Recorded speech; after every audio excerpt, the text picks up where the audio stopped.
Bismillahirrahmanirrahim. Alhamdulillahi rabbil alamin. Wassalatu wassalamu ala ashrafil anbiya'i wal mursalin. Sayyidina wa maulana Muhammadin wa ala alihi wa sahbihi ajma'in. Allahumma alimna ma yanfa'una wa anfa'na bima 'allamtana wa zidna 'ilman nafi'an ya karim. Rabbi shrah lana sudurana wa yassir lana umurana wahlul 'uqdatan min alsinatina yafqahu qawlana ba'd. Иншалла бұл илимибиз азыркы окуй турган китебибиз Адабул бахс ва муназара туурасында болот. Адабул бахс ва муназара эми негизи жанагы талашуунун эрежесин үйрөтө турган илим болуп эсептелет. Бизде талашуунун негизи мындай дискуссия деп койсок болот. Мухавара, хибар кылуу башка бирлер менен. Мунун бир нече түрлөрү болот. Эгерде мындан максат ушул мунун бир нече эрежелери бар, и плюс максаты акыйкатка жетүү боло турган болсо, анда бул Адабул бахс ва муназара илими деп аталат. Ушул илим деп аталат. Эми эгерде андан максат башка болуп кала турган болсо, мисалы үчүн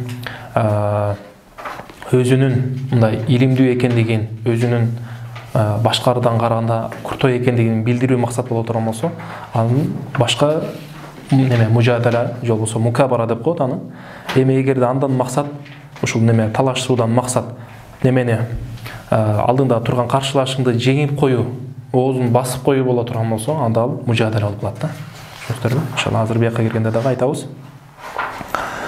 Бул азыркы алдыбызда турган китеп Шейх Абу Мустафа аль-Багдади, Багдадтык, Ирактык шейхтин немеси, ошого таандык китеп. Бул эмне үчүн бул китепти тандадык?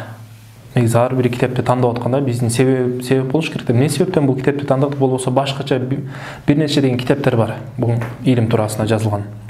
Дегенде анткени бул китеп өзү аты айтып турганы Ал-Вадих фи илмил муназара. Биринчи себеби эмне болуп атат? Бул ачык, мындай өтө түшүнүктүү кылып жазган. Экинчиден бул мисалдарды сонун кылып жеңилдетип алып келип берген да. Көп мисал алып келип берген. Болбосо өзү негизи бул Шейх Тошкубризада деп турат бул жакта. Шейх Тошкубризада Осман империясындагы чоң алымдардан болгон. Ошонун Адабул бахс ва муназара туурасында кыскача бир 2-3 беттик матын жазып кеткен. Ошол матынды бул анан кийин дагы неме кылып берет, шархтап берет. Кыскасы бул азыркы биздин окуп аткан Вадихибиз, Вадих деп айтылып аткан. Бул мындай чыккан бул китептин ичинде 2 китеп бар да. Вадих болуп атат, анан кийин Шейх Тошкубризаданын матынында дагы шарх болуп атат. Эгер могу Вадихты жакшы эле түшүнсөк, биз ада Шейх Тошкубризаданын матынын түшүнгөн болобуз да. Түшүнүңүздөрбү? Шейх Тошкубризаданын матынына бул ошол дагы манзума дагы бар. Абул Мавахиб дегендин дагы бир ошол чоң алымдын бир манзумасы бар. 2,5 беттик. Аны да жаттап койсоңуздар болот, кийин кошумча маалымат катары сонун китептерден. Иншалла баштай берейик. Бисмиллахиррахманиррахим. Иннал хамдалиллахи нахмадуху ва настаинуху ва настагфируhu ва на'удhu billahi min shururi anfusina wa min sayyiati a'malina. Man yahdihillahu fala mudilla lahu wa man yudlil fala hadiya lahu. وأشهد أن لا إله إلا الله وحده لا شريك له وأشهد أن سيدنا محمدا عبده ورسوله صلى الله عليه وعلى آله وصحبه وسلم تسليما أما بعد فهذه عجالة في فن المناظرة. Бул азыркы алдыңызда турган китепче, бул тез арада жазылган чакан бир китепче болуп атат. Адабул бахс ва муназара туурасында жазылган чакан китепче. Шарахту фиха матна Тошкубризада. Ушул кыскача рисалада кат болуп атат да. Кат студенттерге жазылган кат болуп атат. Ушул кыскача рисалабызда биз Шейх Тошкубризаданын матынын шарттап өттүк дейт. Би ибаратин сахлатин, жеңил сөздөр менен, жеңил ибара менен шарттап өттүк. Мураттабан ала бабайни, мураттабан деп окусаңыз, анда эмне болот? Могу матынга хал болот. Хала кауни хадал мат мураттабан ала бабайн. Ушул матн 2 бапка тартып берген экен. 2 бапка бөлүнгөн экен дейт да. А эгерде мураттибан кылып окуй турган болсоңуз, мураттибан лаху ала бабайни деп окуйсуз. Анда махсуб сөздү лаху дегенди алып келиш керек, ал матн кайтара турган. Түшүнүңүздөрбү? Ва асу хазар китап. Эми бул китеп негизи каяктан келип чыккан десе, хуа мажмуату дурусин алкойтуха фи бa'd al-mawaqi' al-электронiyya ala mada shahrin aw yazid дейт. Эми бул китепче кылып чогултуп койду да. Бул өзү башынан эмне болгон десе, ошол жана интернет аркылуу сабак берип аткан дейт. Бир нече сабактар, ошонун бир жыйындысы болуп калды дейт да. Сабакты айтып бергем, анан кийин топтоп бул жака китепче кылып жазып койгонбуз дейт. Бир айдын тегерегинде же болбосо бир айдан бир аз ашыкча убакта сабак бергем, ошонун жыйындысы болуп атат. Fa jama'tuha Бұл китапты ва аслу хадихил китап деп қойған. Ва аслу хадал китап. Бұл китаптың немесіне тобасында немелер ушундай көп қаталар кетіп қалған. Аны оңдап кетесіздер. Ва аслу хадал китап. Фажамаатуха, жо болса фажамаатуху деп қылсақ болады. Факана хадал китаб аллази байна ядайк. Фажамаатуху, мен мұны жам қылдым бұл китапты. Анан чоғылтқаннан кейін не болып қалды? Сен алдыңда тұрған китаптай болып қалды дейді. Валлаха асалу ан янфа бихи. Валлаха деп оқиыз. Бұл жерде тақдим қылып оқиыз. Не үшін? Хасырды түсіндіреді ада. Берки балағада келгендей. Валлаха асалу ан янфа бихи. Құдай тағала мұшыл китапменен пайда берсе екен елге. Ва ан яджала аъмалана салихатан ва ливажхин карими халисатан иннаху самиун мужиб дейді.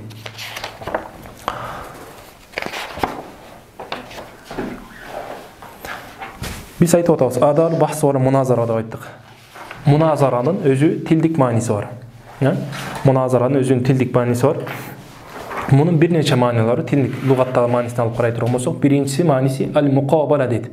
Демек, бір-бірін қарау деген, бір-біріне маңдайлаш болу дегенді түсіндіреді. Бұл мұқабала. Мұқабала деген сөздің өзі екі мағынасы бар.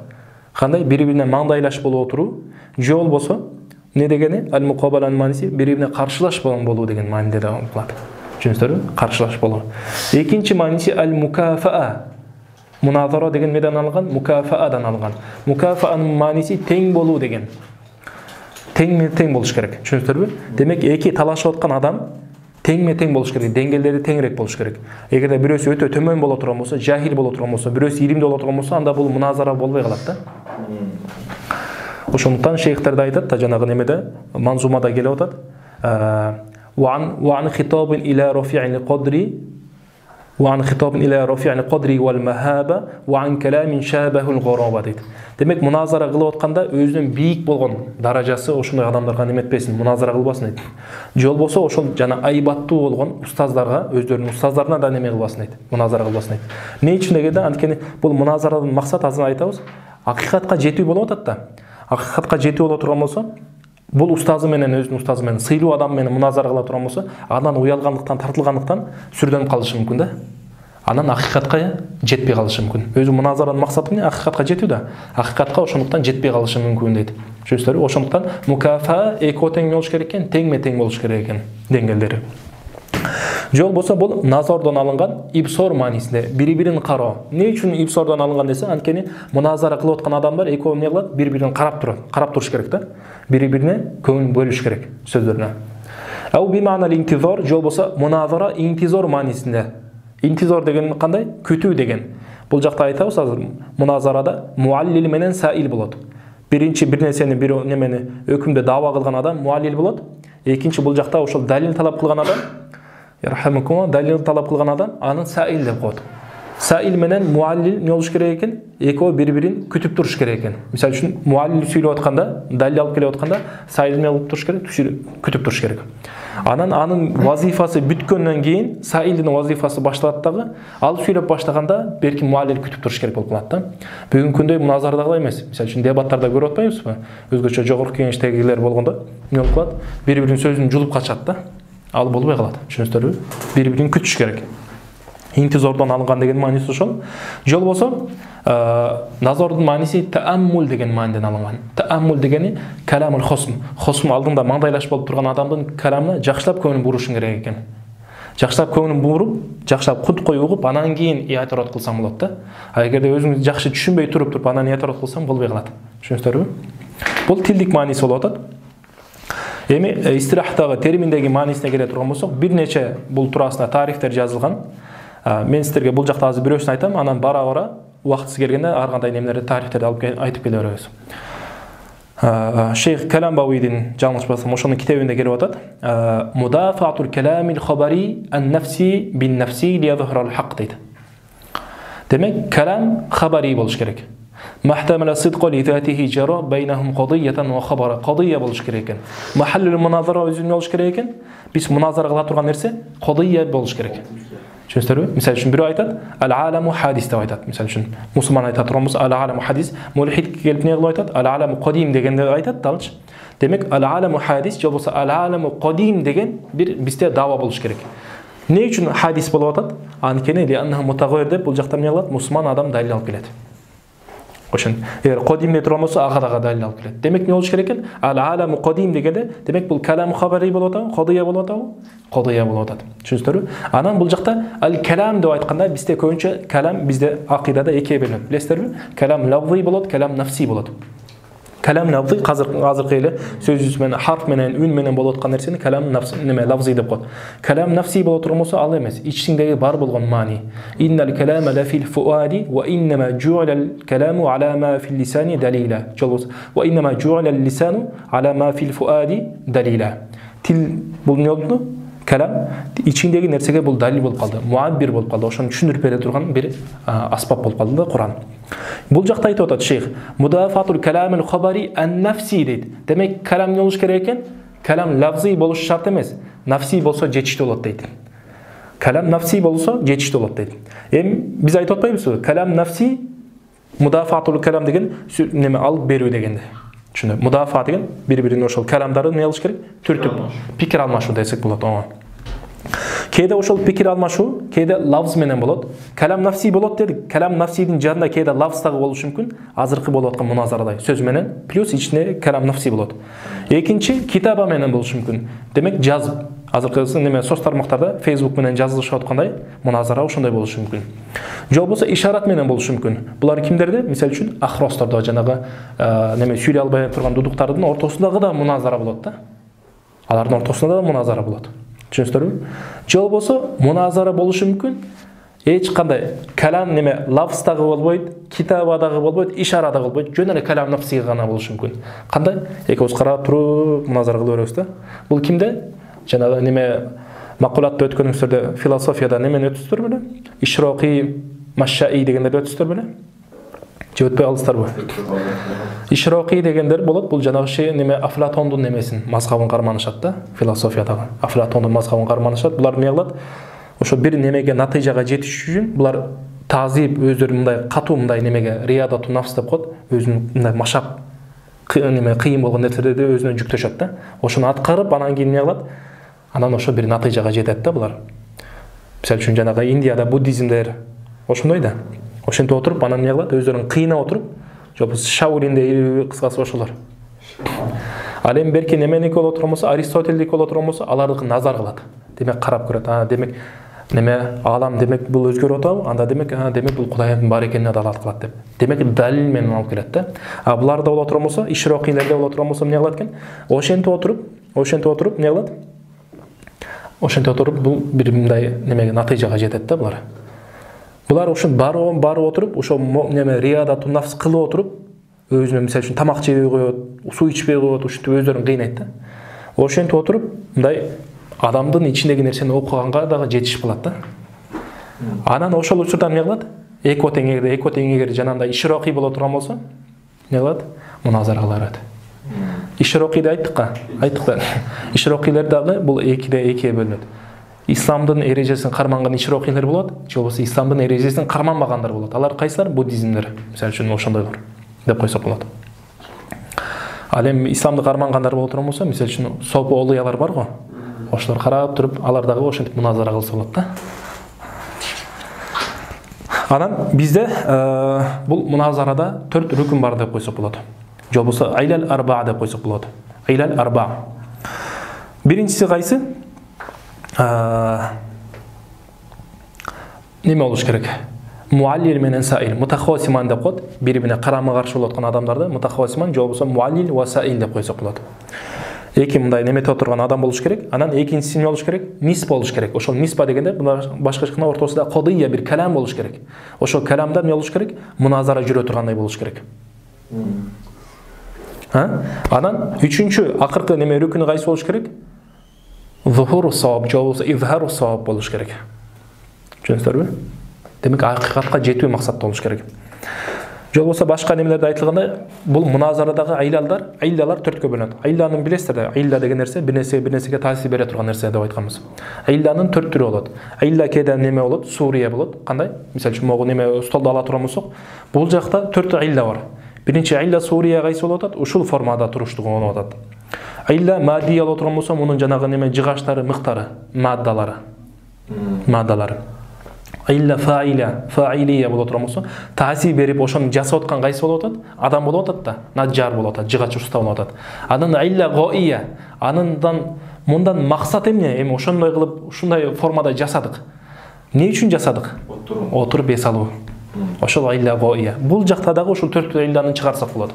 Биринчиси кайсы болуп атат? Илля сурия дегениңиз таважжух. Мындай ошол каламга карап неме кылганыңыз. Пикир алмашканыңыз, бул таважжух, ошол бул илля сурия болуп эсептелет. Сурия. Син эмес, сураттан. Түшүндүрбү? Экинчиси нисбаңыз жана калам хабариңиз бул илля мадия болуп эсептелет. Илля мадия. Үчүнчү илля илля фаилия дегенimiz жанагы талашып аткан адамдар. Эки тараптагы адамдар.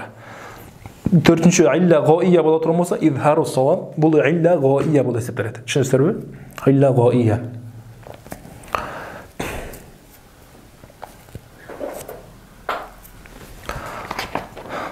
Ушуларды неме кылып барсаңыздар, иншалла, азыр бул жака китепке кирише беребиз.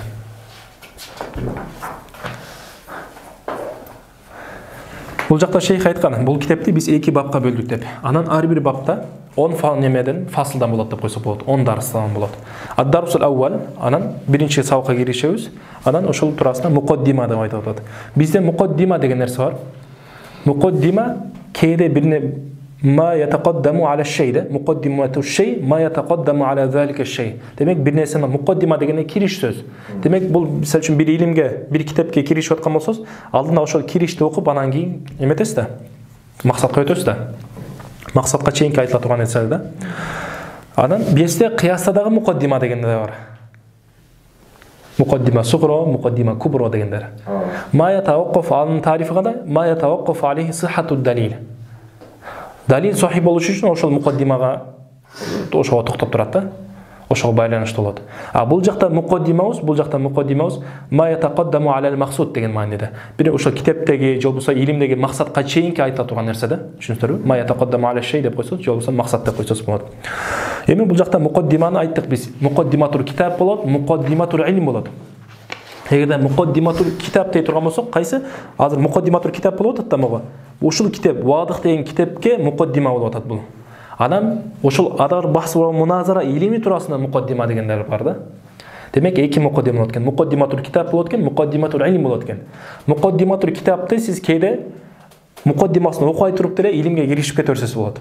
Бирок тиги немени боло турган болсо, муқаддиматур илм боло турган болсо, ал нерсени илимдин муқаддимасын окуй туруп илимге киришкениңиз бул мустахил болуп калат да. Түшүнүңүздөрбү? Ошондуктан муқаддиматур китап ма ятаваккафу алейхи аш-шуруу аля ал-басира. Эгер сиз ушул муқаддиматур китапты окуй турган болсоңуз, китаптын муқаддимасын, сиз китепке мындай бир көрөгөчтүк менен, бир кабардар болуп киресиз да. Китепти окуган болосуз, максатка өткөн болосуз. Ал эми муқаддиматур илм боло турган болсо, ма ятаваккафу алейхи аслу-шуруу. Сиз өзү бир нерсеге кириш үчүн ошол муқаддиманы, ошол илимге кириш үчүн муқаддиманы сөз окушуңуз керек болуп калат экен. Түшүнүңүздөрбү? Анткени муқаддимасыз тасаввур кылбастан, сиз бир нерсени тасаввур кылбастан, бир адал бахс муназара деген илим такыр эле оюңузда жок деп коюңуз, ал туурасында окуй албайсыз да. Туурабы? Ошондуктан муқаддиманын дагы 2 түрү болот деп айттык. Так, ал-муназара караңыздар. Муназара бул жакта жана биз айттык да, мудафатур каламин нафси, мудафатур каламил хабари ан-нафси бин-нафси лиязхара ас-саваб деп айттык. Бул жакта ошондой эле дагы бир ачыктап берет. Ал-муназарату, муназара дегенибиз бул жакта эмне болуп атат? Муназара дейт. Илмул муназара деген максат болуп атат. Түшүнсөңүзбү? Муназара эмне дегенибизде кандай десе, масаил дейт. Масаил бир нече маселелерден турат. Маселени дагы бул жакта маанисин айтабыз. Масаил юбхасу фиха, бул маселелерде бахс кылынат. Бахстын дагы бир нече мааниси бар. Лугаттын мааниси ал-бахс ва тафтиш, ат-тафахус ва тафтиш деген мааниде колдонулат. Бир нерсени изилдөө. Истилахта мааниси бир муназара деген мааниге колдонулат. Экинчи боло турмаса хамлу шей аля шей ахар, бир нерсени бир нерсеге хамыр кылуу деген мааниде колдонулат. Үчүнчү маани боло турмаса ниспа ижабияны, же болбосо салбияны испат кылуу дегенди түшүнүрөт дейт. Бул жакта эмне болуп калат? Жөн эле лугавый маанисинде колдонсок дагы болот. Же болбосо юбхасу фиха хамлу шей аля шей деген мааниде колдонсок дагы жакшыраак болот. Истирахтын экинчи маанисинде. Масаил юбхасу фиха. Бул маселелерде биз изилдейбиз. Эмнени изилдейбиз десе, ан ахвал, ушуну изилдейбиз. Нелерди? Ан ахвали ва заифил мутаназирайни. Муназара кылып аткан адамдардын вазифасы бар, ар биринин вазифасы бар. Ошол вазифанын абалын изилдейт экенбиз. Бирок кайсы тараптан изилдейбиз? Жалпы эле мындай маалымат берүү тараптан изилдейбизби десе, жок. Мин хайсу каунуха деп атат. Мин хайсу каунуха дегенде домир кайсыга айтат? Ахвалга айтат. Ошол ахвалдары кайсы тараптан? Мин хайсу каунуха негизи бул жакта немеге алып барсак да жакшы болот, вазоифке алып барсак жакшыраак болот. Болгону бул жакта макбул болуштук, мардут болуштук ошол вазоифтердин ахвалдарынан болуп эсептелет. Караңыздар, масаил юбхасу фиха бул маселеде биз изилдейт экенбиз. Мени муназара кылып аткан адамдардын вазифаларын абалын изилдейт экенбиз. Абалы кайсы тараптан? Мин хайсу кауну хадихил вазоиф макбулатан ау мардудатан. Ошол вазоифтер макбул болду, кабыл алындыбы, жарадыбы, же болбосо жарабадыбы, ошол тарабынан изилдейт экенбиз. Түшүнүңүздөрбү? Бул жакта кабыл алып бир вазифаны биз бул жакта азыр айтабыз. Неменин дагы саилдин дагы 3 вазифасы бар, муаллилдин дагы 3 вазифасы бар. Ал вазифалар кээде кабыл алынган болушу мүмкүн, кээде кабыл алынбаган болушу мүмкүн да. Ошол кабыл алынуу, кабыл алынбоо деген вазифанын абалы болуп эсептелет. Түшүнүңүздөрбү? Ошол юбхасу фиха ан ахвали вазоиф мутаназирин мин хайзу кауну хадихил вазоиф мақбулатан ау мардудатан. Мақбула ау мардуда дегенибиз бул жакта ахвалга алып барасыз. Ошол ахвал кээде эмне болот экен? Абалы эки түрдө болот экен. Кээде кабыл алынган болот экен бул вазифа, же болбосо кабыл алынбаган болот экен. Түшүнүңүздөрбү? Ва фаидатуха биз бул жакта маселени айтабыз деп айттык. Маселени шейхта неме Сайид Шариф Журжани өзүнүн тарифат китебинде мындай деп айтат. Бир эле нерсе бир нече ар кандай иътибардан өзгөрүп кетет деп айттык. Өткөнү буга чейин сиздерге айтып өткөнбүз, мисалы үчүн бул талипти сизди мисалы үчүн баланчанча областтык деп бөлсөк болот. Же болбосо ошол эле сизди мисалы үчүн бою монча сантиметр деп бөлсөк болот.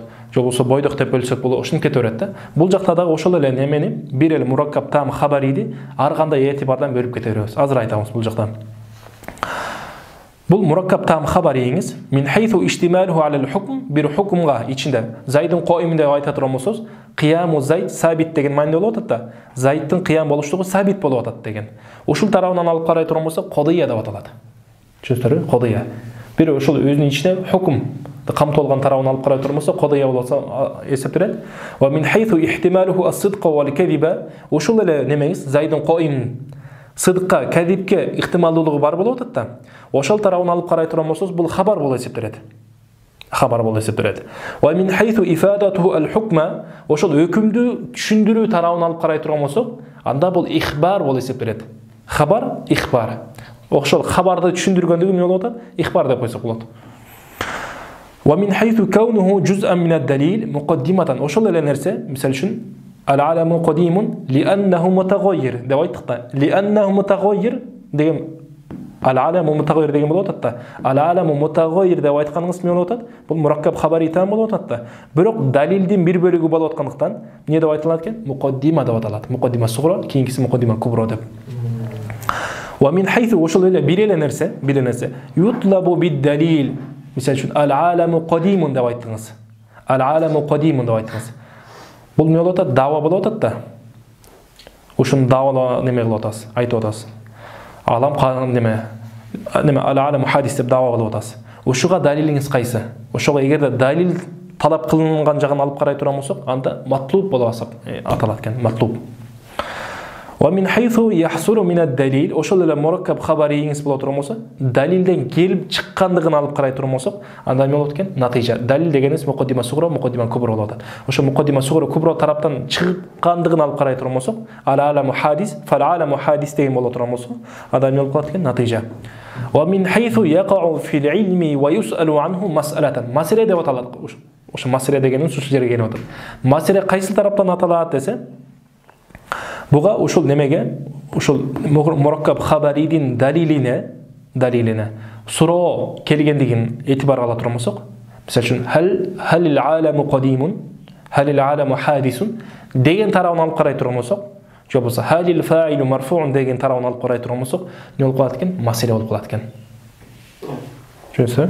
Маселе. Так. Демек, биз азыр бул жакта кыскача тарифин айтып өттүк. Анан бул жакта фаидасын айтабыз. Не үчүн бул окугандан кийин файда дегенин мааниси ал-манфаатул мутараттибату аля шей деген. Демек бир нерсени аткара турган болсоң, ошонун артынан келе турган нерсени файда деп койсок болот. Түшүнүңүздөрбү? Артынан келе турган нерсе. Бизде гоя бар, анан файда бар. Файда бир нерсени артынан аткаргандан кийин келет. Гоя боло турган болсо баштан баштап эле өзү эмне болгон? Негизи бул илимдин максаты эмне? Немеге жетүү, акыйкатка жетүү болуп атат да. Мунун файдасы кайсы? Ушул илимди эгерде сен ала турган болсоң, мунун артынан эмне келип чыгат? Сенде эмне өзгөрүүлөр болот десе айтып атат. Хифзу зихни анил хутаи фил мунакашат. Эгерде сен бул эрежелерди сактай турган болсоң, адам мунакаша кылып атканда, мунакашат, мубахасат, изилдөө, жүз'i болгон изилдөөлөрдө сен өзүңдү эмне кыласың? Зеңинди катадан сактайган болосуң дейт. Жана дагы башка далили, башка неме файдасы ма'рифату турукул бахси вал мунакашати ма'ал хусум. Ошол жанагы башка экинчи тарап менен мунакаша кылып атканда, ошонун жолун үйрөтө турган илим болуп эсептелет дейт. Түшүнүңүздөрбү? Демек ошол тараптан эмне болуп калат экен? Файдасы ошол тараптан болуп калат экен. Анан мунун негизи немеси болуш керек? Вадыясы деп айтабыз. Инна мабадия кулли фадин ашра ал-хадду вал мавду фумма самара деп кете берет го. Анын арасында вадыяны айтат. Вадыясы ким деген? Бул илимди ким алгачкы жолу ушул илим катары азыркы күндө биз окуйбуз го, азыр окуйбуз. Ошол илимдеги катары тартиптеп кеткен, негиздеп кеткен адам ким десе, бул жакта шейх Мухиддин Абдул-Хамид айтып атат. Бул Рукнуддин ал-Хамиди ал-Ханафи деген. Демек ханафилер көпчүлүк илимдердин башында жүргөн да. Демек Рукнуддин ал-Хамиди ал-Ханафи. Иршад деген китептин ээси болгон 615-хижрат жылы бул дүйнөдөн өтүп кеткен.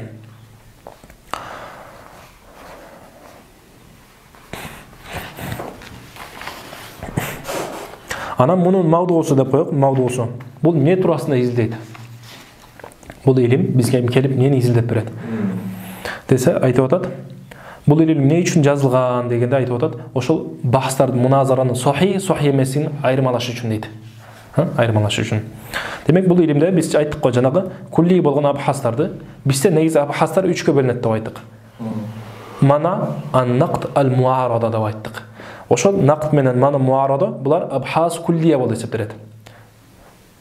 Абхас куллия болуп эсептелет. Ошонун астында абхас бүгүнкү күндө экөөсү эгерде бул мисалы ал-аламу хадис дегенде сиз амнау деп айта турган болсоңуз, мисалы ушуга далил талап кылам десеңиз, демек бул бахс жүз'i болуп калат, экөөсүнүн бахсыбыз. Бирок жалпы бахсыбыз ал эмне болуп калат экен? Кулли болуп калат.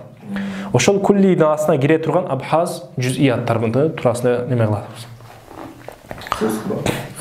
Ошол деме жүз'i болгон бахстарды өзүнүн ичине камтып алган кулли бахстар туурасында сөз кылабыз. Түшүнүңүздөрбү? Бул жүз'i жон гана бизге практиканы үйрөтөт. Кандай кылыш керек? Бахсты ошону үйрөтөт. Мисал үчүн Шейх Каламбави мындай деп айтып атат. Бул жакта ошол жанагы кулли абхастардын ахвалдарын өтөбүз, жанагы вазифаларды өтөбүз. Вазифа деген абхас бир эле маанинде болуп атат. Кайсы? Мана, муарада, нақд. Ошол үчүн мин хайсу иннаха муажжахатун мақбула. Булар кабыл алынабы же кабыл алынбайбы? Ошол тараптан мындай деп айтабыз дейт. Мисал үчүн куллу ман'i муқаддиматин муайяна фа хуа муажжах деп ошентип изилдейбиз дейт шейх. Бул жакта шейх Мухиддин Абдул-Хамиддин жакшы айткан сөзү бар.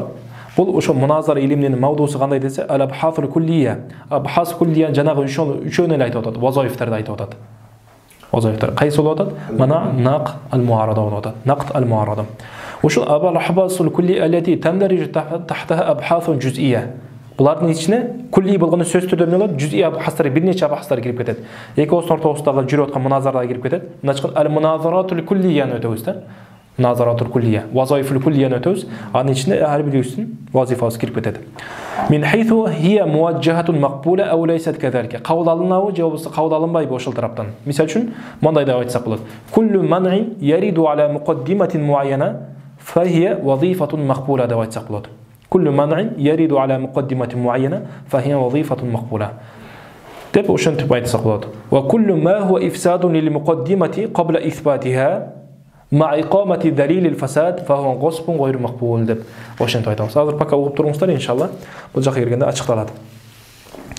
Караңыздар, файдасы эмне болду? Демек хифзу зихни анил хутаи фил мунакашат деп айттык. Анан ма'рифату турукул бахси вал мунакашати мал хусум деп айттык. Анан ушуну дагы кийинки файдасы кайсы десе, эгер сиз адар бахс бар муназараны жакшы окуй турган болсоңуз, хосмдар менен мунакаша кыласыз го, ошондо акыйкатты баяндап каласыз да.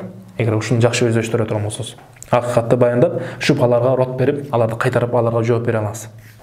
Бимана аннал инсан, бул жакта эми бул тарифин айтты, файдасын айтты, эми ошону бул не себептен бул муназара илими жазылып калды?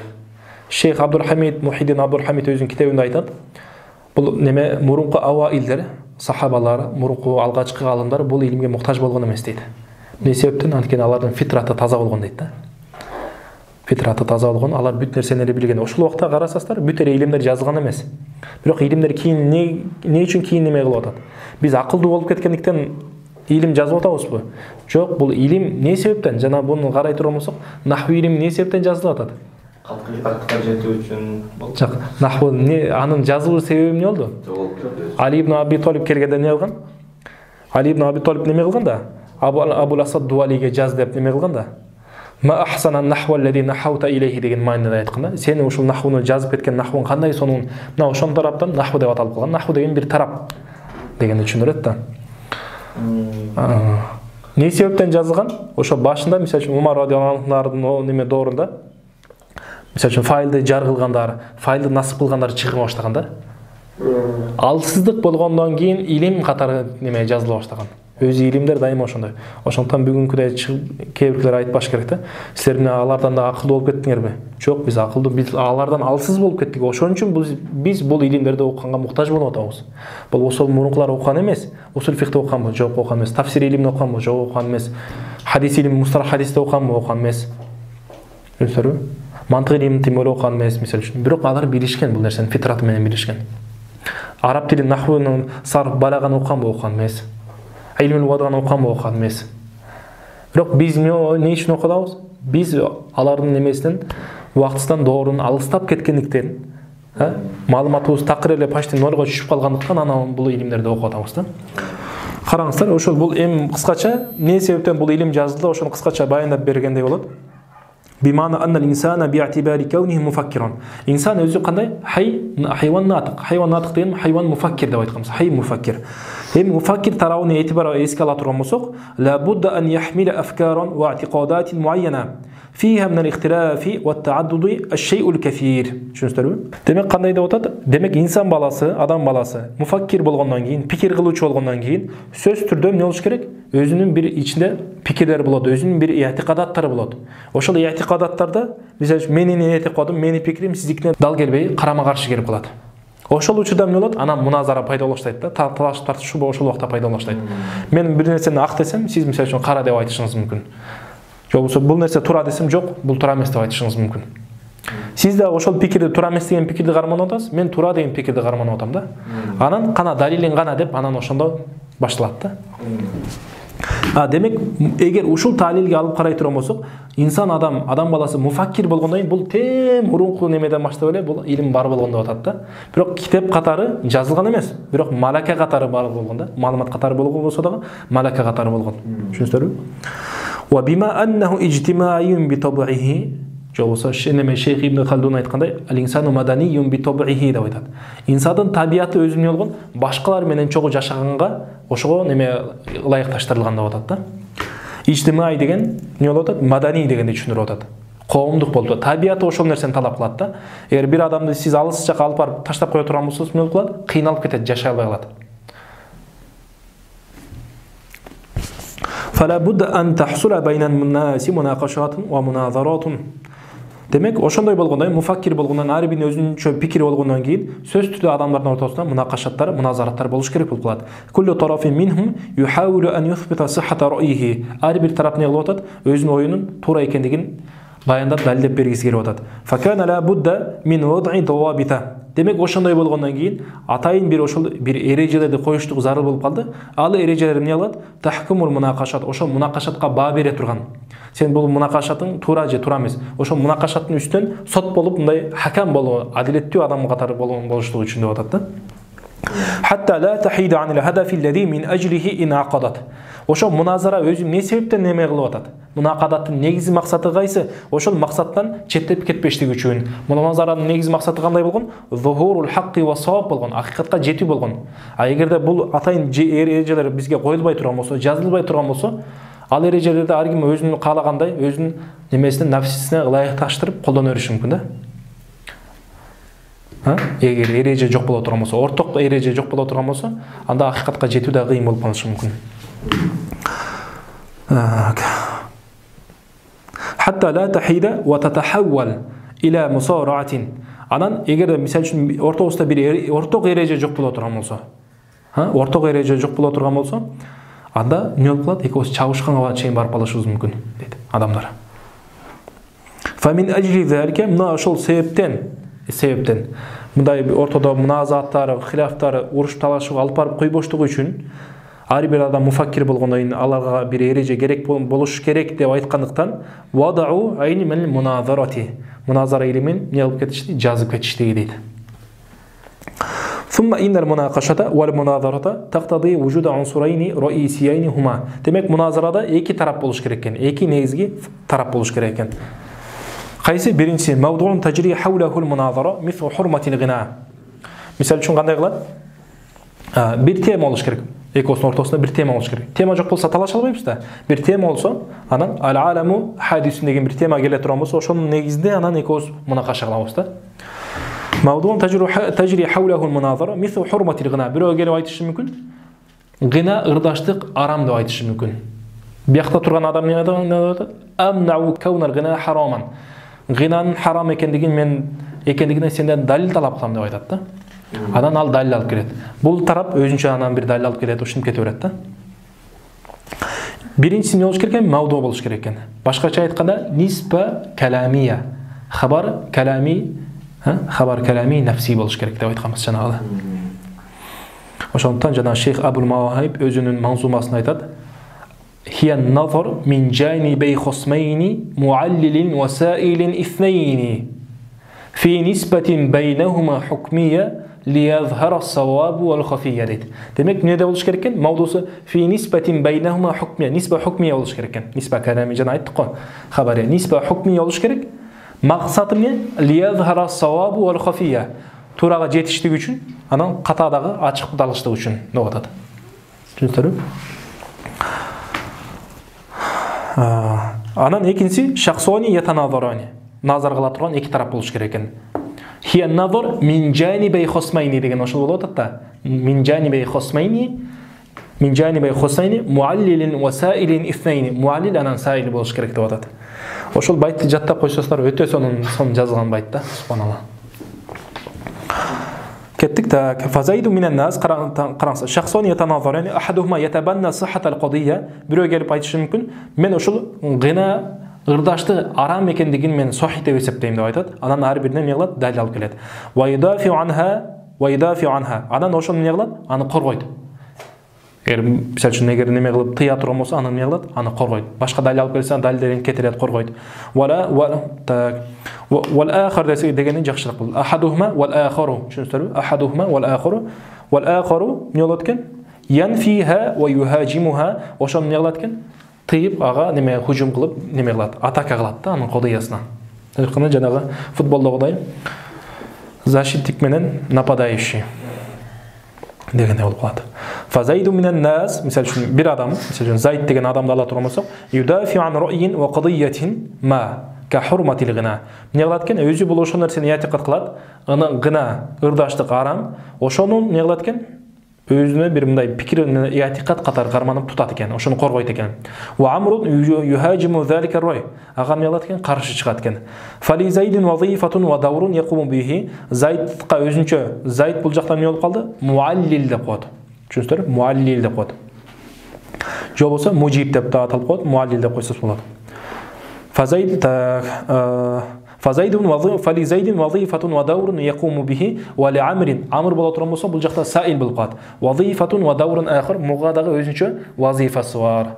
Муаллилдин мааниси, тарифи кандай десе, ман янсибу нафсаху лил калами ibtida'an.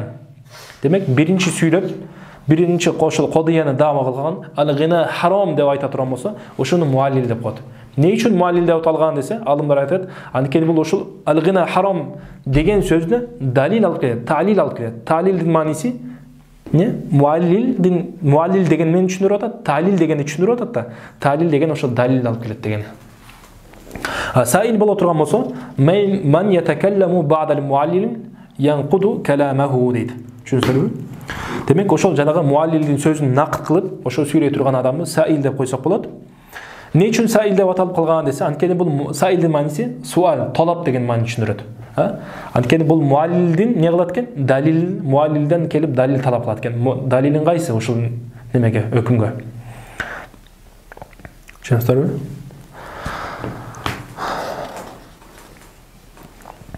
Ва илмул муназара, бул жакта дагы ачыктап берип атат. وعلم المناظرة يعطيك مجموعة من القواعد والمسائل. ساغا бир нече эрежелерди, маселелерди берет дейт. التي تتحدث عن الطرق والوسائل التي يمكن أن يستعملها كل من المتناظرين. Демек ошол жанагы ар бир муназара кылып аткан ар бири ошол муназарада колдонуусу мүмкүн болгон жолдорду, немелерди, турук васаил экөө бир эле. Жолдорду эмне кылып берет экен? Ошолор туурасында сөз кылып берет экен булар. Түшүнүстүрбү? Бул маселелер, бул эрежелер ошолорду туурасында сөз кылат экен. Бул ошол жолдорду муназара кылып аткан адамдар эмне үчүн колдонушу мүмкүн? Лиддифа ан раъйихи, бирөөсү өзүн коргош үчүн, өзүнүн ой пикирин коргош үчүн. Аулу хужуми ала раъйи сахиби, экинчи тарап эмне кылат экен? Ошол коргонуп аткан адамга хужум кылат экен.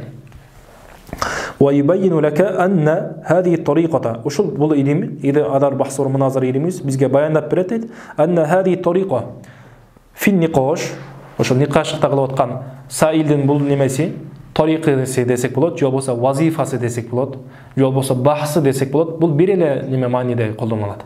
Түшүнүстүрбү? Тарика дегениңиз эле, вазифа дегениңиз эле бир эле мааниде колдонулат.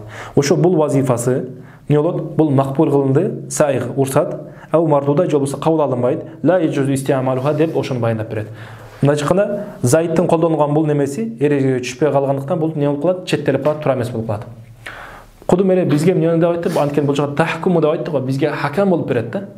Биз ошол муназарабыз туурабы, туура эмес болуп атабы? Биздин колдонуп аткан немебиз, жолубуз туурабы, туура эмес экендигин ушул немеге, эрежелерге салып көрөбүз. Эгер туура болсо туура болот, туура эмес болсо кабыл алынбайт да. Мисал караңыздар, кала Зайдун хадиhi al-aya. Бул жакта эми жанагы неме айттык го, жанагы компьютерден көп ката кетип калган. Ал жакка көңүл бурбайсыздар. Хадиhi al-aya тадуллу ala al-wujub.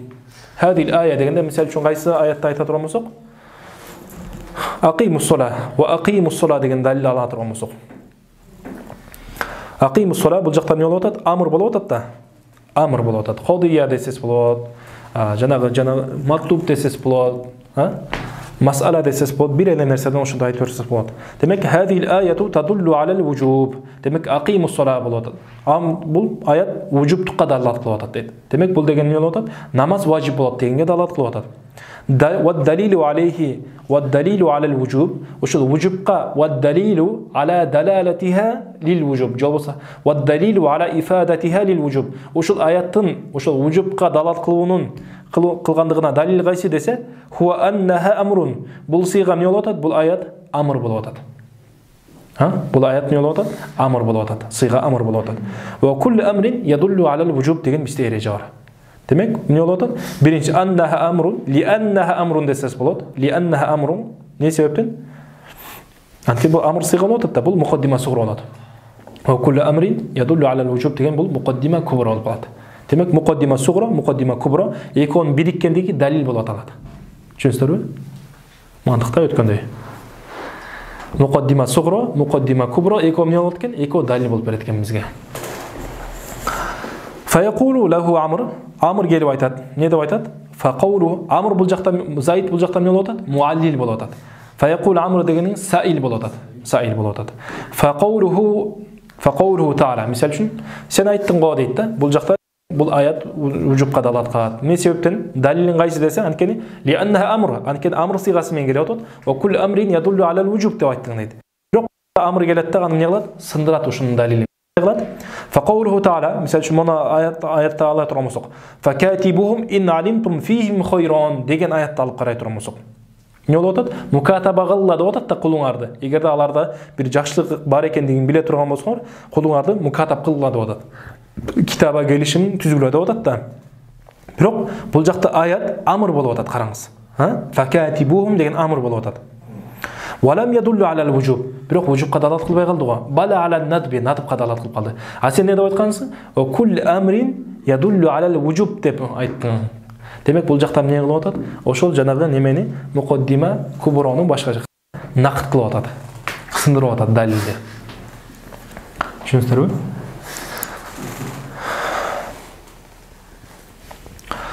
Бул жакта ошол иптолу далил деп койсок болот. Ошол далилди эмне кылып атат? Муаллилдин далилин накыт кылып атат.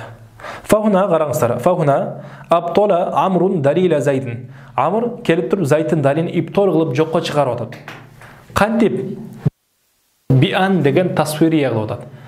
Каан десе болот, же болсо биан десе, каан дегениңиз дагы жакшыраак болот. Биан асбата тахаллуфаху ва адам иттирад. Не үчүн биз биге караганда каан жакшы? Каан деген бул тасвирия болот деп айттык го. Каан деле биан деле тасвирия, бирок биан да отурмаса хаср мааниси болуп калышы мүмкүн. Бир ошо гана чектеп калышы мүмкүн да. Анан кеде каанын дагы каан дегесе ка дей турмаса, эгер ка өз жалгыз эле келе турмаса, алда истиксо ия болуп калат, алда да хаср мааниси болуп калат. Ошондуктан каан дегенибиз жакшыраак иншалла. Фахуна аптала амрун далила зайдин би ан асбата тахаллуфаху анил мадлул. Ошол далили, зайдын далили өзүнүн мадлулун бербей калды. Сен айттың эле го. Куллу амрин не деп айткансың? Ядуллу алал вужуб деп айткансың. Бирок бул жактагы аятта факатибухум деген аят вужубтукту түшүндүрбөй калды го деп айтып атат. Анда сен эрежең туура эмес экен деп атат да. Сен далилиң туура эмес экен деп далилин не кылып атат? Сындырып коюп атат. Ошол куллу амрин ядуллу алал вужуб дегенди бул жакта караңыздар. Бул жакта акимус сола дегенде эмне болуп атат? Караңыздар. Бул жакта досканы караңыздар. Негизи өзү бул накыт кийинчерээк экинчи вазифа болуп эсептелет. Буга чейин бизде мана керет. Бирок бул жакта айтып кое берейик. Караңыздар. Так. Акимус сола, акимус as-sola ne болуп атат? هذه الآية تدل على الوجوب. على الوجوب. Бул тадуллу алал вужуб деп айткан сөзүңүз эмне болот экен? Кодия болот экен. Кодия болуп атат. Хадил ая дегенден максат эмне болуп атат? Акимус сола деген аят. Ошол эмне болуп атат? Тадуллу алал вужуб десеңиз, бул дава же болбосо кодия болот. Дава десеңиз да жакшы болот. Буга далили кайсы? Муқаддима сугрону, муқаддима куброну алып келем азыр. Не себептен ва далилу алейха ва далилу عليه десек болот, же болбосо алейха десек болот. والدليل على ифадатиха, же болбосо والدليل على دلالتها على الوجوب да. Бул аяттын вужубка далил вужубту түшүндүргөндүгүнүн далили деп атат да. Алейхи десек, же болбосо алейха десек болот. الدليل عليها мейли, алейха деп коёк. الدليل عليها مقدمة صغرى كبرى алып келебиз. Биринчи азыр as-сугра al-kubra. Сугроосу кайсы болуп атат? Аннаха амр болуп атат. Сыйгаты амр десеңиз болот, же болбосо эмне болуп атат? Аннаха амр, же болбосо сыйгаты амр. Варадат би сыйгаты амр десе дагы жакшыраак болот. Аннаха варадат би сыйгаты амр. Амр сыйгасы менен келип атат бул аятта. Акиму деп айтып атпайбы? Демек тургузула, окула деп амр менен келип атат. Бизде бул эреже кайсы болуп атат? Кубролубузда куллу амрин يدل же болбосо юфидул вужуб, يدل على الوجوب. Бул башында эмне болгон? Бул аят бул дава болгон. Дава кодия болгон. Дава. Кодия тарабы хукумга тарабы деп айтканбыз. Хадил аят тадуллу على الوجوب деген бул кодия. Хукум тарабын алып карай турмаса кодия деп айтканбыз. Дава тарабы кайсы? Маттуб. Мындай чыкканда бул аятты бул айткан сөзүбүздү далилдеп берүү тарабын, далилге муктаж болуу тарабын алып карай турмасак эмне болуп калат экен? Дава болуп калат экен. Маттуб же болбосо дава. Анан бул жакта бул эле мисалы үчүн далил алып келик да. Не себептен бул немеге вужубка далалат кылып атат десе, аннаха варадат би сыйгат амр, амр менен келип атат. Ва куллу амрин бизде эреже бар, куллу амрин ядуллу алал вужуб деген эреже бар. Ошондан кийин фа хазил ая натыйжаны не деп атасыз? Фа хазил ая тадуллу алал вужуб деп айтасыз. Демек, ошол далил кылгандан кийин, далилден кийин келип чыккан нерсе бул натыйжа болуп эсептелет. Түшүндүрбү? Демек, далалат вужубка далалат кылат дедик. Эми бул жакта амыр айтып атат, бул жакта. Факатибухум деген аятта айтып атат.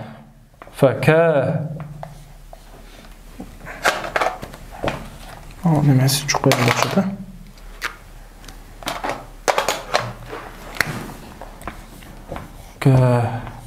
Катибухум ин алимтум фихим хайра. Бул аят айтып атат. Факатибухум ин алимтум фихим хайрам деген аят. Бул деле амр болуп атат. Амр болуп атат. Валам ядулла алал вужуб. Ядулла алал вужуб. Бирок не болду? Вужубка далат кылдыбы? Жок, вужубка далат кылбай калды. Неге далат кылды? Надыбка, мустахабка далат кылды, истихбабка далат кылды. Андай боло турган болсоң, айтып атат да. Демек мен бул аятты алып келгенимде не болуп атат? Факатибухум ин алимтум фихим хайран деген аятыңыз не болуп атат? Вужубка далат кылбай калса, анда бул эрежең кулли амри, бул деле амр менен келип атат. Анда кулли амрин юфидул вужуб, ядуллу ала вужуб деген эрежең туура эмес болуп калды дейт да. Не кылып атат? Бул далилин, ушул амрдын амр зайтын далилин жокко чыгарып атат. Түшүндүрбү? Тахаллуф кылып атат. Бул далил болду да. Кулли амрин ядуллу ала вужуб дегенди не болуп калды?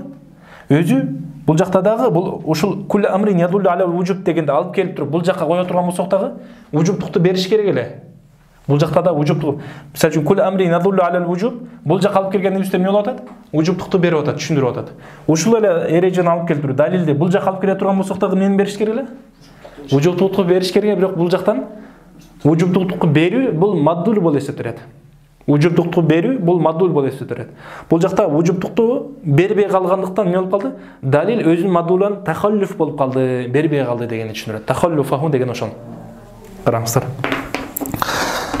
Биан асбата тахаллуфаху. Тахаллуфа далил анил маддул. Маддул далил өзүнүн маддулун түшүндүрбөй калды дегенди испат кылып берди. Ва адам иттирадихи. Анан бул далилин бизге мутторит эмес экен. Демек, кээде берет, кээде бербейт. Андай боло турган болсо бизде мантыкта бербей калат.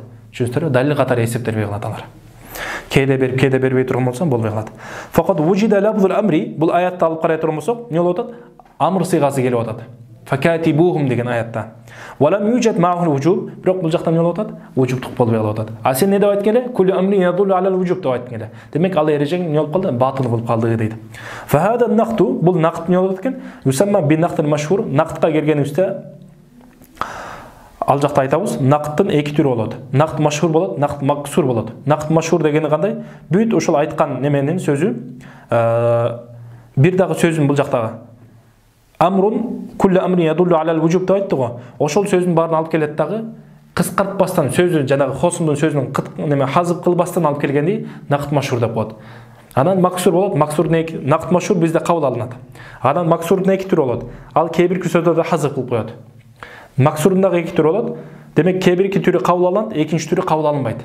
Кабыл алынган түрү эгерде ошол сөздө хазып кылып коет деп айттык го. Хазып кылган сөзүндө бир таасир түздөн түз мындай таасир тийгизе турган сөздөрдөн боло турган болсо, анда кабыл алынбайт. Эгер таасир тийгизбесе кабыл алына берет да. Келет бул жакта. Фахада накту юсамма бин нактил машхур. Бул накт машхур деп аталат. Эмне себептен? Лианнаху азаи'у ал-ма'руфу. Демек, ма'руф өзү накт деп айтылганда накт машхур эске келет дейт. Түшүндүрбү? Фахада накту юсамма бин нактил машхур. Нактул машхур деп аталган себеби лианнаху заи'у ал-ма'руф деп айтып атат. Бирок буга караганда бул талилге эмне себептен бул сөздү караңыздар. Мындай ар бир сөздү, ар бир айтып аткан сөздү биз анализдеп көрөлүк. Эмне себептен накт машхур деп аталып атат? Машхур болгондуктан лианнаху заи'у ал-ма'руф деген машхур болгондуктан накт машхур деп аталып атат да. Накт деп айтыла турган болсо, ушул нактты түшүнөбүз деп атат да. Бирок бул далилге жарабай калат. Түшүнүңүздөрбү? Фахада накту юсамма бин нактил машхур. Эмне үчүн нактул машхур деп аталды? Анткени лианнаху лам бул жакта машхур дегени бул истирах болот. Машхур деген маани түшүндүрбөйт. Белгилүү дегени түшүнбөйт. Бул нактул машхур дегенин мааниси эмне болуп атат? Эч бир нерсе хазып кылынбаган дегенди түшүндүрөт. Хосундун далилинде эч нерсе хазып кылынбаган дегенди түшүндүрөт. Бул жакта ошону айтыш керек эле. Бул жакта анткени бул неме? Амр неме зайтын далилин эч бир сөздө хазып кылган жок деп айтыш керек эле. Бирок бул антип айткан жок да. Түшүнүңүздөрбү? Негизи ошентип айтыш керек эле. Нақд машһур, анткени машһур деп аталып калды, нақд машһур болгондуктан деген болуп калып атат да. Так. Фахина идин нақулу бис мындай деп айтабыз дейт. Ан-нақдул машһур вазифатун мақбулатун. Биз айттык, нақдул машһур вазифа мақбула. Машһур деген мааниси некен? Муштахир деген мааниси да бар, бирок не себептен бул истилах болуп калды? Истилахтагы мааниси кандай? Лугаттагы мааниси белгилүү деген маани түшүнүрөт. Лугавый мааниси дагы бул жакта бар, бирок истилахи мааниси кайсы? Эч бир нерсени хазып кылбаса, ошону айтабыз. فهذه مسألة من مسائل علم المناظرة. Демек, ушул нақдул машһур вазифатун мақбула дегенибиз менен болот экен. Бул адар бахс ва муназаранын бир нече маселелердин арасындагы бир маселе болуп атат. Маселенин бирөөсү болуп атат. Демек, бул жакта биз айтканбыз да, бул маселелерди кайсы тараптан изилдейбиз? Кабыл алынабы, мақбулабы, же болбосо мардудабы? Демек, бул мардуда мақбула болуп атат да.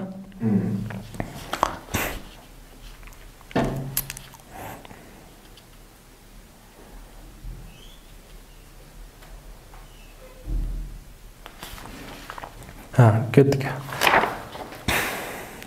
Misal, keyingi misal. Qala Zaydun hada shakhsu yajibu qatluhu deydi. Ne deb atadi? Zayd aytib atadi, hada shakhs bul adamni o'ltirish kerak deb atadi. Va dalilu alayhi va dalilu ala zalika. Ne uchun o'ltirish kerak desa, dalili qaysi? Annahu qad qatala shakhsan mukafian lahu amdan udwanan deydi. Ne qilib atadi? Ankeni bul adam o'ltirish kerak deb atқан адам, өлтүрүлүшү керек болгон адам башка экинчи адамды не кылды? Өлтүрдү дейт. Ал адам кандай болгон? Мукафиан лаху болгон дейт. Мукафи болгон дейт, тең болгон деп атат. Амдан атайын өлтүрдү, удван кылып өлтүрдү дейт. Душмандык кылып өлтүрдү дейт. Бизде катл амд ошондой болот да. Бирок бул жакта шахсан мукафиан дегенде мукафи болуш керек деп айтып атат. Бул жакта мукафи болуштугу бизде эми бул мындай шарт катары эсептелбейт. Анткени бизде зиммиди мусулман өлтүрө турган болсо, же болбосо хур адам кулду өлтүрсө деле андан кысас алына берет. Түшүнүңүздөрбү? Бул жакта эми негизи башка мазхабтагылар, Аллаху алам, бул немеде Багдадта, Иракта Шафи мазхабта көбүрөөк да, ал жакта. Шафи мазхабтагы болушу мүмкүн. Ошондуктан бул жакта мукафиан лаху деп айтып атат. Карап көрүш керек. Ва куллу ман катала, буга далил кайсы? Муқаддима сугра кайсы? Аннаху кад катала шахсан мукафиан лаху амдан удванан. Бул ошол өзүнө тең болгон анан адамды атайлап душмандык кылып өлтүрдү. Ва куллу ман катала, бул муқаддима кубра. Ва куллу ман катала шахсан мукафиан лаху амдан удванан. Ким эгерде адамды ошундай өзүнө тең болгон адамды атайлап душмандык кылып өлтүрө турган болсо, яжибу катлуху, аны дагы өлтүрүш керек дейт да. Файкул лаху Амр не деп айтат? Эми бул жакта экранда турган адамдар башкача ойлоп калбасын. Бул мындай мисал катары эле болуп атат да. Ислам дини бул катлдын дини деген нерсе эмес. Түшүнүңүздөрбү? Бул Валакум фил кисас хаяту я улил албаб. Жобосо ал-катлу анфалил катл деп буга чейинки жанагы неме арабтар, жахилияттагы арабтар өтө балих болгон да. Чебер болгон, сөзмөр болгон. Ошордун айткан сөзүнө караганда бул валакум фил кисас хаяту я улил албаб деген сөз болуп атат. Дагы андан дагы күчтүүрөөк мааниде бир нече маанини камтып атат. Эмне үчүн дегенде, анткени эгер бул тигине неме кыла турган болсо, бирөө-бирөөнү өлтүрө турган болсо, кисос болот деп айтып атпайбызбы? Андан кисос алына турган болсо, бул коркуп калат да. Демек мен кисос кыла турган болсом, андан эмне болот? Мени башкалар өлтүрөт экен. Эгерде бул ошол өлтүрүүдөн тыйыла турган болсо, эмне болуп калат? Башкалар дагы аман калат да. Бул динур рахма, динур катл, динур ирхаб эмес.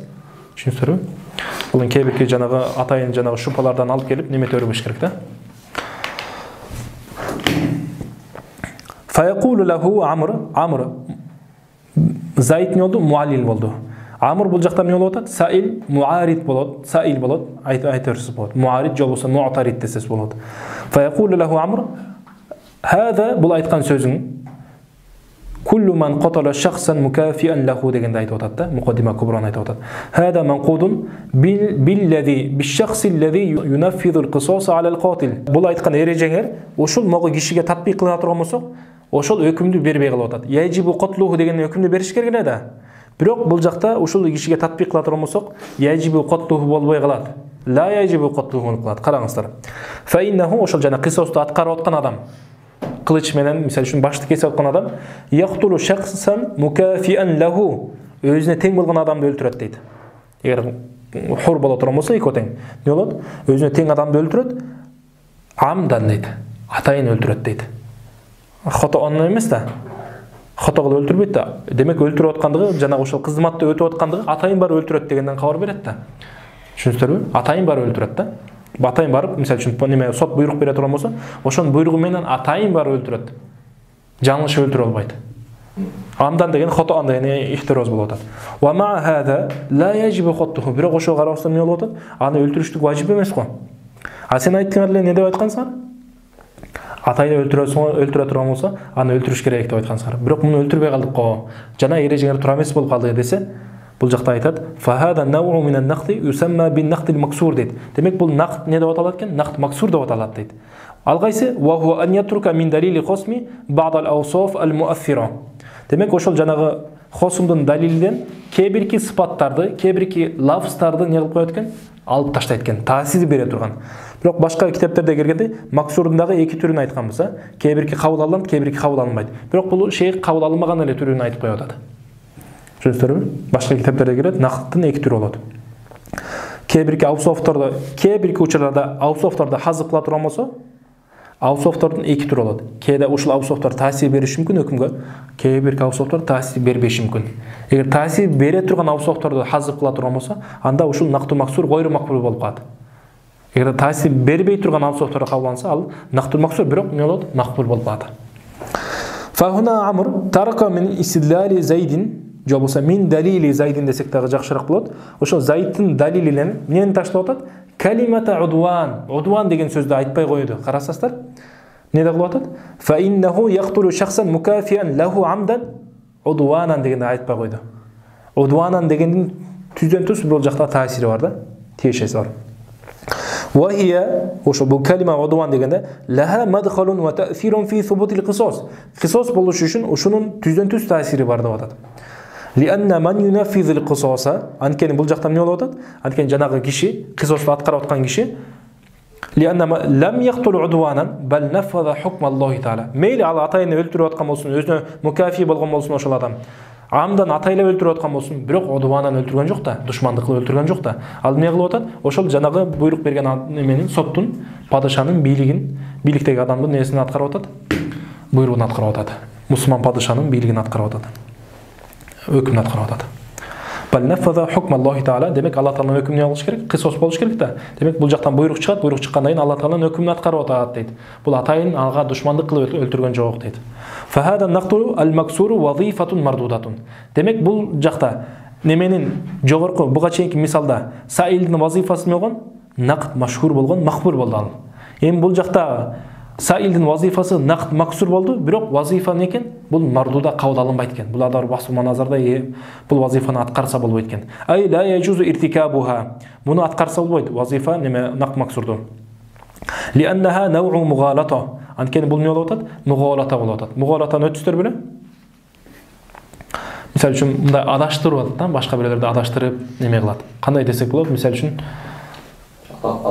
сүрөт азгырып, алаксытып, ойду башка жакка болупсат. Мисалы үчүн маякта сүрөттө туруп айтат да, хада фарос деп айтат. Сүрөттө турган атты. Хада фарос. Ва куллу фаросин сахил, фа хада сахил дегендей. Демек бул ат болуп атат. Куллу ат, ар бир ат не болуш керек экен? Сахил болуш керек экен. Жана кишенеги не дейт? Же болсо, мисалы үчүн хада инсан сүрөттө турган адамды айтат да, хада сүрөттө карап, хада инсан. Ва куллу инсанин натык, фа хада натык деп айтат да. Демек бул натык эмес да, бул жакта турганда муфаккир кыла албайт да, муфаккир боло албайт да. Демек бул мугалата болуп атат да, адаштырып атат буякта турган адамдарды. Хада фарос, куллу фаросин сахил, фа хада сахил деп койду да. Карасаңыз мындай. Шустре да, ку. Фа хада нaqdul максур да, демек айттык. لأنه نوع مغالطة وهذه مسألة أخرى من مسائل علم المناظرة. Демек, муназара илиминин бир маселеси болот. Бирок бул маселе эмне болот экен? Кабыл алынбайт экен. Жогорку маселе кабыл алынат. Фақат табайяна лака. Демек, буга чейинки айткан сөзүбүздөн мисалдарыбыздан сага ачыкталып атат. Анна илмул муназара хуа некен масаил юбайяну фиха ал-вазаиф al-мaqbula wal-mardudatu lil-mutanazirayn. Ошол эки муназара кылып аткан адамга бериле турган вазифаларды баяндап берет. Булар макбул болду, же болбосо мардуд болду, ошолорду баяндап берет дейт. Эки мутаназирайнга бериле турган вазифалардын макбул боло турган, же болбосо мардуд боло турган вазифаларды эмне кылат экен? Баяндап берет экен бул маселелер. Фа вазаифул мутаназирайни Ошо муназара кылып аткан адамдардын вазифалары хия алар кайсылар десе, ал-и'тирадат вал-ажвиба дейт. Демек, и'тирад кайсы тараптан болот? Экинчи тараптан, саил тараптан болот. Ажвиба кайсы тараптан болот? Муаллил тараптан. Муаллил мужиб деп да аталат. Ошондон берки немеде адар жана манзумада келип атат. ما جرت الأبحاث في المسائل بين مجيب حاذق وسائل деп айтып келип атат. بين مجيب حاذق وسائل. Мужибти бул жактан не кылып атат? Муаллил деп айтып келиш керек, негизи ашар. Бирок бул жактан мужиб дагы айтып атат да. Демек муаллил же болбосо мужиб деп айтсас болот.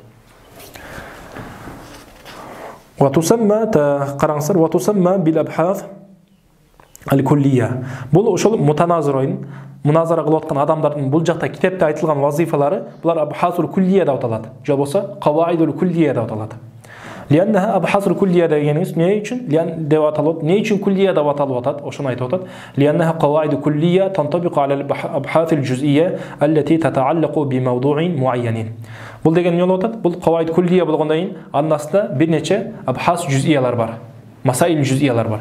Булар масаил куллия болуп атат. Мунун масаил куллиянын астына масаил жуз'иялар кирип кетет. Кандай жуз'ия десе, allati tata'allaqu bi mawdu'in mu'ayyan, бир өзгөчө бир темага, өзгөчө бир сөзгө, өзгөчө бир кодыяга гана таандык болгон жуз'ий маселелер мунун астына эмне болуп кетет экен? Кирип кетет экен. Мындай болуп атат да, мисал үчүн биз айттык да, ан-нақтул машхур вазифатун мақбулатун. Биз не деп айтабыз? Буга чейинки жанагы өткөнкү бетте караңыздар, факатибухум ин алимтум фихим хайран дегенде бул жакта эмне болуп атат? Нақт деп айттык. Хада нақтун ва куллу нақт, хада нақтун машхур ва куллу нақтин машхурин мақбулун фа хада мақбул деп айтабыз да. Түшүнүңүздөрбү? Жанагы жакта эмне болгон? Нақт машхур болгон. Нақт машхурду бул жакта не деп айтып келебиз? Нақт машхур бизде эмне болгон? Вазифатун мақбула болгон да. Хада амрдын алып келген немеси бул нақт машхур болду. Ва куллу нақтин машхурин мақбул фа хада мақбул деген натыйжа чыгарып ошентип кетебиз да. Демек ошондо эмне болуп атат? Куллу нақтин машхур дегендин астына жанагы нақт кирип кетип атат. Куллу нақтин машхур мақбул деген эреже болуп атат да. Бул кул менен келип аткан бул эреже болуп атат. Ошол эреженин астына кайсы кирип кетип атат? Жана факатибухум деген сөз бул эмне болот? Нақт жуз'ий болуп атат. Нақт жуз'ий нақт куллийдин ичине кирип кетип атат.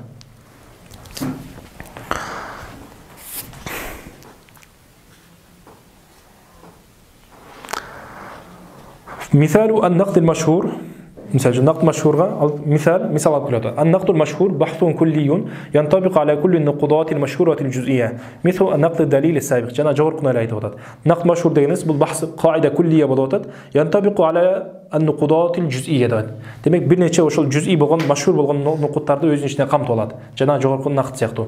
مثال النقد المكسور بحث كلي ينطبق على كل النقودات المكسورة الجزئية. Жана ошондой эле нақд максур дагы эмне болот экен? Бул дагы бул кайда бир жалпы бир эреже болот экен. Бул өзүнүн ичине бир нече максур болгон нақдтарды камтып алат. Жана жогоркудай. Бизде белгилүү нақд машхур макбул болот, нақд максур гайр макбул болот. وتسمى الوظيفة المقبولة وتسمى الوظيفة المقبولة مثل النقد المشهور بالوظيفة الموجهة. Караңыздар, демек ошол макбул алынган, кабыл алынган вазифа, кабыл алынган вазифага биз эмнени алып келдик? Нақтул машхурду алып келдик. Ошол нақд машхур сыяктуу кабыл алынып турган вазифаны не деп атайт экенбиз? Вазифа муаджаха деп атайт экенбиз. Түшүнүңүздөрбү? Муаджаха деген кабыл алынган деген эле мааниде. Түшүнүңүздөрбү? Муаджаха. Тавжих кылынган. Демек бул неме? Вазифаңыз бир мындай жакында өзүнүн бир немеси милдетин аткарган деген мааниде болуп калат. Ва тусамма ал-вазифату гайрул мақбула мислу залика an-нақд al-максур. Нақд максур сыяктуу гайрул мақбул болгон вазифа бил вазифати гайрул муаджаха. Гайрул муаджаха, гайрул мақбула деп аталат. Түшүнүңүздөрбү? Демек кээде мындай деп аталып калат. Hadhihi al-вазифа мақбула деп коет, же болбосо муаджаха деп коет. Экөөнүн мааниси бир эле. Мақбула менен муаджаханын мааниси бир, гайрул мақбула менен гайрул муаджаханын мааниси бир экен. Ва маана кауниха муаджахатан. Бул жакта муаджах деп айттык го. Бул вазифа муаджаха болот, бул вазифа муаджаха болбойт деп айткан сөзүбүздүн мааниси эмне дейт? Анна хадихи al-вазифа татаважжаху ила каламил хосм. Ошол хосмдун сөзүнө барат экен, ва татфауху, ошонун сөзүн эмне кылат экен? Дафа кылып кетирет экен. Күчүн кетирет экен, алсыратып коет экен. Фахия, ошол муаджаха деп айтканыбыздын мааниси эмне экен? Караңыздар, калам ошол экинчи тараптын сөзүнө барат да, аны эмне кылат экен? Алсыратып кетирип салат экен. Түртүп кетирип салат да, өзү ордуна барып калат. Фахия муждиятун ва мақбулатун фил муназара. Ошол муаджаха деп айтканыбыз мекен, ошол муждия нафиа деген маңда. Түшүнүңүздөрбү? Ва мақбула муназарада пайда берет экен, анан кабыл алынат экен. Ва амма гайру муаджаха фа биаксиха деп жазыңыз. Фа биакси ал муаджаха. Гайру муаджаха фа биакси ал муаджаха. Ай ла татаваджаху ила каламил хасм. Ау ла тадфау каламаху. Бул дегени кандай экен? Гайру муаджаха дегени ошол хасмдын каламына барбайт экен, же болбосо барса дагы аны даф кыла албайт экен. Кетер албайт экен. Мындай айтканда алсыз экен да, кетер албай калат экен. Фахия гайру мақбулатин фил муназара. Сумма иннал фарqa байнал мантиqi вал муназара. Эми бизде фарк керет. Мантык менен муназаранын ортосунда айырма кандай? Жакшылап көрүнүп турабыз. هو أن المنطق يبحث فيه عن أحوال التعريف والدليل. منطق өзү бизге негизи максат эмнени изилдеп берет? Тариф менен далилди изилдеп берет дейт. Тариф менен далилдин абалдарын изилдеп берет. Түшүнүңүздөрбү? Ай юардифука мантык бизге эмнени үйрөтөт экен? Тариката раф'ил мажхул. Ошо мажхулга кантип жетесиң? Мажхул муфрат боло турган болсо ага эмнени колдоносуң? Тарифти колдоносуң. Мажхул мураккаб боло турган болсо ага эмнени коесуң? Тастыктагы кыясты колдоносуң да. Түшүнүңүздөрбү? Түшүнүктүбү? Демек кыскасы ошол мажхулдукту кетирүү, белгисиздикти кетирүүнү үйрөтөт экен. Ошол жолун үйрөтөт экен бизге мантык. Ал эми муназарага келе турган болсок, ва амма илмул муназара фа юаррифука ат-тарика ас-сахиха лил муназарати хавла ат-тариф ва ад-далил. Ошол далил менен тарифтин неге тегерегинде болуп аткан. Тариф менен далилдин тегерегинде болуп аткан муназаранын турараак жолун бизге эмне кылат экен, үйрөтүп берет экен. Кантип сен неме кыласың, тура неме кыласың, муназар кыласың, ошону үйрөтүп берет экен. Тариф менен далилдин тегерегинде кандайча сен тура муназар кыласың, ошону үйрөтүп берет экен. Түшүндүңүздөрбү? Фал-мантык юаллимука ахвал ат-тариф ва ад-далил. Мантык келип бизге тариф менен далилдин ахвалдарын үйрөтүп берет. Мисалы үчүн бул тариф кандай болуп калды? Ахвалдары. Мисалы үчүн бул тариф хат болуп калды. Бул тариф хат боло турган болсо кабылданат. Бул болсо росм болуп калды. Бул мындай хату там, хату нақс, росм там, росм нақс. Бул тариф лавзи деп ошону үйрөтүп берет. Анан далилдин дагы несин ахвалдарын үйрөтүп берет. Мисалы үчүн бул неме кыяс ихтирони, кыяс истиснаи. Бул ошол неме аввалияттардан, бурхани, бурхан, бул хитаби, же болбосо бул неме мугалата деп ошентип үйрөтүп берет. والمناظرة تعلمك الاعتراضات التي يمكن أن تتوجه على التعريف والدليل. ошол муназара мени үйрөтөт десе, тариф менен далилге келе турган i'tirodаттарды сага үйрөтүп берет. وكذا الأجوبة الممكنة عنها. Ошол жанагы i'tirod келе турган болсо, i'tirodдордун сиз мындай айтканда бир тариф кылдыса, бир нерсени хайванаттык деп инсан тариф кыла турган болсоз, ошого i'tirodаттарды кантип алып келесиң? Ошону үйрөтөт дейт бул муназара. Кандайча i'tirod кыласың? I'tirod кылгандан кийин ага кантип i'tirod келе турган болсо эгер сага, ага кантип жооп бересиң? Ошону дагы үйрөтөт дейт. Адар бахс муназара. Танбих юсамма хада al-ilm айдан би адаб al-bahth wal munazara. Munazara деп да аталат, же болбосо адаб al-bahth wal munazara деп дагы аталат. Танбих юсамма хада al-ilm айдан би адаб al-bahth wal munazara. Өзү башында бул илимди не деп айтканбыз? Munazara деп айтып кеттик. Эми бул жакта айтып атат, бул илим адаб al-bahth wal munazara деп дагы аталат. Негизи ушул машһур болгон аты өзү ушул адаб al-bahth wal munazara. Түшүндүңүздөрбү? Ана иншалла бул жакта бул шейх неме кылган? Татбиктарды дагы кээде, мисалы үчүн татбик кылыш үчүн мисалдарды алып келет. Бул жакта суалдарды алып келип атат, суроолорду. Мисалы үчүн кийинки келе турган сабактарга сиздер могу илмул муназара эмне, түшүнүгү кандай? Арабча билбесеңиз дагы бирок кыргызча бир маалымат болуш керек да. Эгер арабча жанагы немени жаттап алсаңыз өтө сонун болот. Хия назар мин жанибай хусмайни معلل وسائل اثنين في نسبة بينهما حكمية ليظهر الصواب والخفية деп жаттасыз өтө сонда ыргактуу да сонунда. ما هي أركان المناظرة? Муназаранын аркандары кайсы? Бул жакта эки арканын айтты, кайсын айтты? Маудун айтты. Тема, бир сөз боло турган бир кодыяны айтты. Анан экинчиси кайсы? Мутаназирон шахсойны. Бул болсо биз берке илланын 4 түрүн айтканбыз. Илла мадия, илла фаилия, илла сурия, илла гойя деп айттык. Мал фарқу байнал мантиқи вал муназара. Мантиқ менен муназаранын ортосунда фарк кандай дегенди айттык. Мантиқ менен үйрөтөт бизге ахвалу тариф менен далилди үйрөтөт. Ал эми бул боло турган болсо, ошол ахвал тариф менен далилдин тегерегинде жүрө турган муназара кандайча сахих болот, кандайча туура эмес болот, ошону үйрөтө турган илим деп айттык. Түшүнүңүздөрбү? Аллаху алам бис-саваб ва илейхи маржиу вал мааб.